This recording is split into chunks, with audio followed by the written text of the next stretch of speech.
Chapter 5. My mind was focused sharply, even obsessively, on the MCQ-3 and its launch, but everyone else was more interested in the dance by of Polar Orbit High. The Polars were Ketran, of course, just like us, but with a possibly different society. I say possibly because we only encountered them every 19 years. Naturally, we had second-hand reports from the other crystals who'd encountered them and gone on to do a dance by with us. Just last year we'd done the dance with the Equatorial High Crystal too, our sister crystal, and they'd had an encounter with Polar just 3 years before that. Still, getting second-hand reports from 3 years before is not the way to understand a civilization. And in any case, some of what the twos had told us about the Polars was a bit strange. For one thing, the Polars supposedly were very involved in quill coloring. Not of itself a bad thing, I guess, but weird. I mean, you have the quills you're born with, why would you want them to be green or whatever? But more profound, the Polars were set to be making great strides in atmospheric communications. This, of course, would be a breakthrough of world-shattering proportions. If anyone could figure out how to punch a wave signal through the background radiation, they'd be able to communicate crystal to crystal. We would no longer be a planet of 32 independent crystals, we'd have all 32 hooked up to a planetary unanet. I'd be able to play against gamers from entirely different crystals. I'd be able to lose to people I might never actually see. But maybe it was all just rumors. It's one thing firing electrons through a crystal, it's a very much harder thing to do it through the air. The dance by of the Polar Orbit High Crystal would not last long, only a few hours. Neither of us was willing to undergo the terrific exertions necessary to slow our momentum and then restart. So we'd have at best 3 hours where we could free fly across the divide. And individually we'd have far less. I was scheduled early when the distance was greatest. I was young. You wouldn't expect the oldsters to want to free fly for half an hour only to have a 10-minute encounter. The whole of society was excited. Me? Not so much. I had other things on my mind. I was docked, gliding through an Anet sim of the MCQ-3 for the 20th time, when I heard a voice calling me from very close by. I opened my eyes and there was Agella. She had come right to my spar. Ellimist. What are you doing? I blinked. What? It's time. What, are you ignoring time cues? It's time. The dance by. Oh. Right. Released my docking talons and peered southward. Polar had been in sight for most of a day now, but it had grown quite a bit larger in the last few hours. In fact, my first thought was that we were going to intersect. Agella was grinning expectantly, waiting for something. Waiting for me to notice something.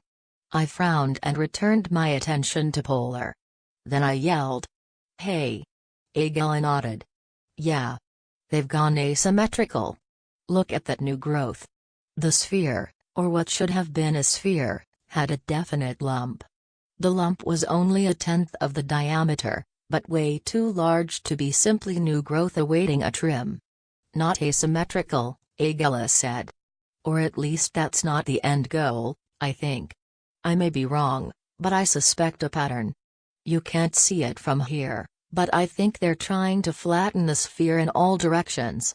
I think this lump has a matching lump opposite. Why would they?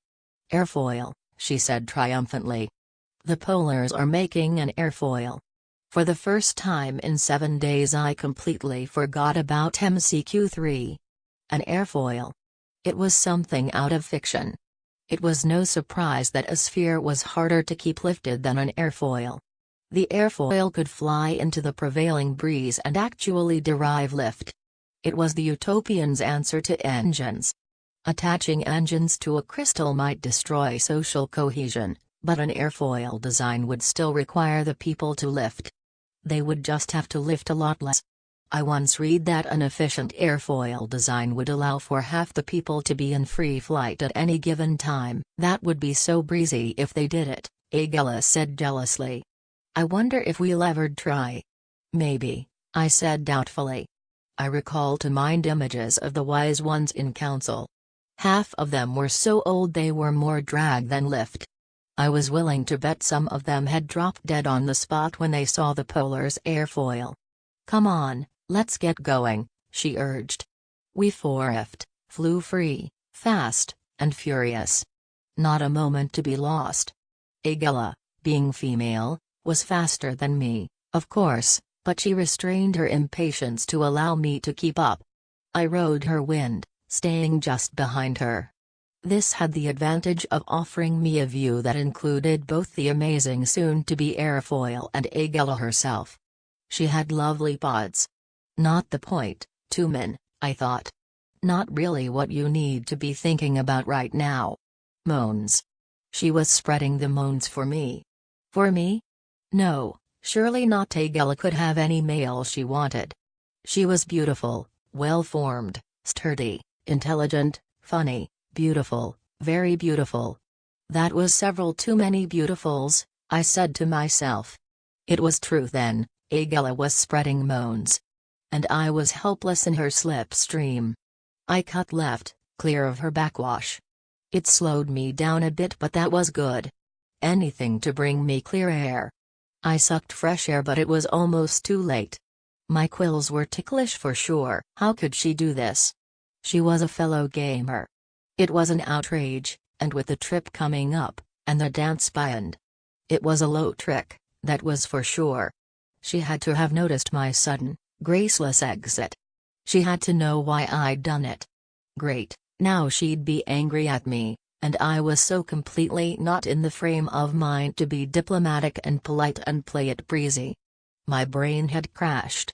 "Almost there," she said. "Look." "What?" "Look at what?" I yelped. "There are the first polars, just ahead. They look to be about our age." "Yeah, well, we're not exactly the same age, you know, Agella." She laughed. It was a disturbing laugh. "We're almost the same age, Tumen, physically. Now, psychologically." She laughed again, a mocking, condescending, yet frighteningly intimate laugh. I gulped and tried not to read anything into the fact that she had used my chosen name, not my game name. She always called me Ellimist. Never Tumen. Oh, this was great. Oh, this was just great. I ignored her joke, her laughter, and, as well as I could, the lingering moans. I focused on the polars. There were 200 or 300 of them in the air, spread around in an irregular 2-mile space. Much as we equatorials were.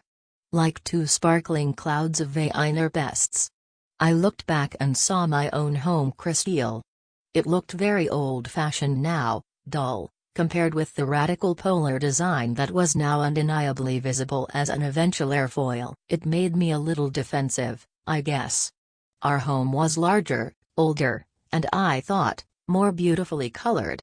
But the polar was the future, and that crunched. I searched the polars themselves, looking for the artificially colored quills I'd heard about, but they seemed no different than us. They each had 2 + 4 = 4 + 2, and no one the better, as my pre-sire used to say, 2 pods, 4 wings, 4 eyes, and 2 arms. Agella and I picked out a pair of polars who seemed willing to encounter us. They were about our age, both male. One had nice but natural yellow quills and ochre eyes. The other was more notable for his awkwardly large wings. We and they flew to intersection and floated at a polite distance. "This is my friend Ophnal," I said, introducing Agella by her chosen name. "I am Tumen." "This is my friend Oxagast, and I am Minnow," said the large-winged one. "Well encountered," we all said simultaneously. "You have a deep space probe ready to launch?" Minnow blurted. He spoke at the very instant that I said, "You're configuring an airfoil." We all 4 laughed, and I at least felt more comfortable. Their curiosity matched ours, and we had something to boast of after all. "Yes, it's the mapping crystal quadrant 3, I said, then, without even a pretense of modesty added, "Daphne and I are crew." "Essential crew?" Oxagast demanded. Agella laughed. No, sorry, neither of us is a scientist. We're just a couple of gamers who got lucky. We chatted about gaming and about the possibility of developing a crystal-to-crystal on a net. Menno seemed about to say something, had his mouth open, then closed it and forced a smile. Oxagast's open gaze went opaque. That would be great, Oxagast said blandly. Then Agella brought up the airfoil design. Didn't your wise ones resist the idea? Agella asked. The two polars exchanged a glance. They did. So we took a vote. A what? We voted. Each of us was allowed to decide our position, yes or no, then we added up the totals. The airfoil design was approved by 61% of the votes cast. Agella and I must have looked fairly shocked. Menno smirked, nodding knowingly at our disturbed expressions. We've made some changes in our society. Some changes? Why? Menno waved his hand toward his home. Because it was necessary. We can't let the wise ones stop progress. Change is coming. Big changes. The people decide now. We're just 2 years away from completing the airfoil. Our lives will never be the same. No, I guess they won't be, I said. Was I upset or jealous or both? I was definitely disturbed. That much I knew. Oxagast seemed less enthusiastic than his friend Menno. The idea is that people will have so much more free time once the airfoil is operational, we'll make huge leaps forward. That's the idea, anyway. Of course we will, Menno said. That MCQ-3 of yours? No offense, but it will be a toy compared to what we will build. Polar Orbit High will lead the way, and others will follow. By the time you return from 3 Quadrant, things will be very different. Different isn't always better, I muttered. I was thinking of the Pangabans. But Menno shot back. You're a gamer and you're afraid of change? What games do you Equatorials play? Any game worth playing is about control. With voting and with the other changes that are coming, we stop being the playing pieces, moved here and there by the wise ones. We all become the wise ones. We become the players instead of the played. In any game scenario there's a balance between change and stability, I argued. The game, at least the way we play it, is to make the slightest, most unobtrusive change, and achieve the desired result. Much the same with us, Oxagast agreed. Only lately some gamers, he inclined his head toward Menno, some gamers are looking to change the rules. We call ourselves intruders, Menno said with a self-conscious laugh. We're getting a little more radical. Why minimalism? Why marginal changes? Why not get inside the game, stick ourselves right into the action, and take over? See what I mean? Why should the gamer be invisible in the game? Intrude. I got a time cue. Time to head back. Too little time, and yet I was relieved. Well encountered, I said a little too hastily. Agella and Oxagast echoed the farewell. But Menno rudely met my gaze and said, don't be afraid of change, Equatorial. It's coming, whether you like it or not. Then, to my utter amazement, he clasped his hands together tightly and yelled the single word, intrude. It wasn't a greeting or a farewell, it was a statement of belief. It was a challenge. Agella had said very little during the encounter, but on the way back she would scarcely shut up. He's right, she said. Look what they've done. Airfoil. Why? They changed the rules, didn't they? Same thing in the game, they changed the rules. Yeah, well, he didn't exactly mention whether he won a lot of games, I pointed out. Maybe someday we'll be able to play against them, Agella said.